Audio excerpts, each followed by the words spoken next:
Good morning. Every day, all across the world, American diplomats and civilians work tirelessly to advance the interests and values of our nation. Often, they are away from their families. Sometimes they brave great danger.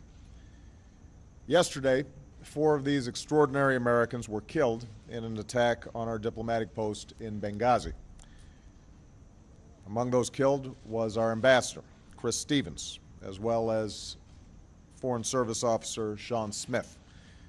We are still notifying the families of the others who were killed. And today, the American people stand united in holding the families of the 4 Americans in our thoughts and in our prayers. The United States condemns in the strongest terms this outrageous and shocking attack. We're working with the government of Libya to secure our diplomats. I've also directed my administration to increase our security at diplomatic posts around the world. And make no mistake, we will work with the Libyan government to bring to justice the killers who attacked our people. Since our founding, the United States has been a nation that respects all faiths. We reject all efforts to denigrate the religious beliefs of others. But there is absolutely no justification to this type of senseless violence. None. The world must stand together to unequivocally reject these brutal acts. Already, many Libyans have joined us in doing so, and this attack will not break the bonds between the United States and Libya. Libyan security personnel fought back against the attackers alongside Americans. Libyans helped some of our diplomats find safety, and they carried Ambassador Stevens's body to the hospital, where we tragically learned that he had died. It's especially tragic that Chris Stevens died in Benghazi because it is a city that he helped to save. At the height of the Libyan revolution, Chris led our diplomatic post in Benghazi.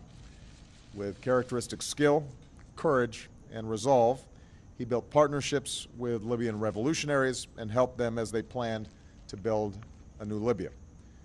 When the Gaddafi regime came to an end, Chris was there to serve as our ambassador to the new Libya, and he worked tirelessly to support this young democracy, and I think both Secretary Clinton and I relied deeply on his knowledge of the situation on the ground there. He was a role model to all who worked with him and to the young diplomats who aspire to walk in his footsteps. Along with his colleagues, Chris died in a country that is still striving to emerge from the recent experience of war. Today, the loss of these 4 Americans is fresh, but our memories of them linger on. I have no doubt that their legacy will live on through the work that they did far from our shores and in the hearts of those who love them back home. Of course, yesterday was already a painful day for our nation as we marked the solemn memory of the 9/11 attacks. We mourned with the families who were lost on that day.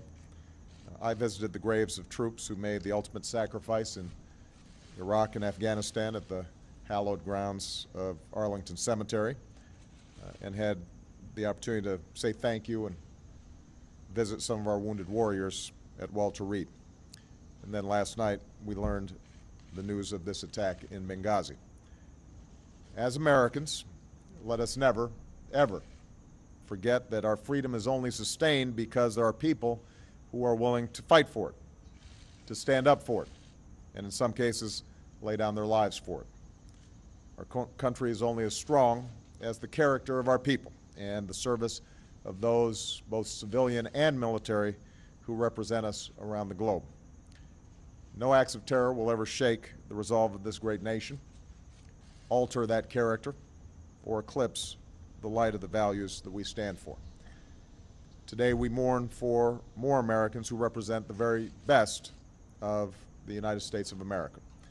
We will not waver in our commitment to see that justice is done for this terrible act, and make no mistake, justice will be done. But we also know that the lives these Americans led stand in stark contrast to those of their attackers. These 4 Americans stood up for freedom and human dignity. They should give every American great pride in the country that they served. and the hope that our flag represents to people around the globe who also yearn to live in freedom and with dignity. We grieve with their families, but let us carry on their memory, and let us continue their work of seeking a stronger America and a better world for all of our children. Thank you. May God bless the memory of those we lost, and may God bless the United States of America. Was this an act of war?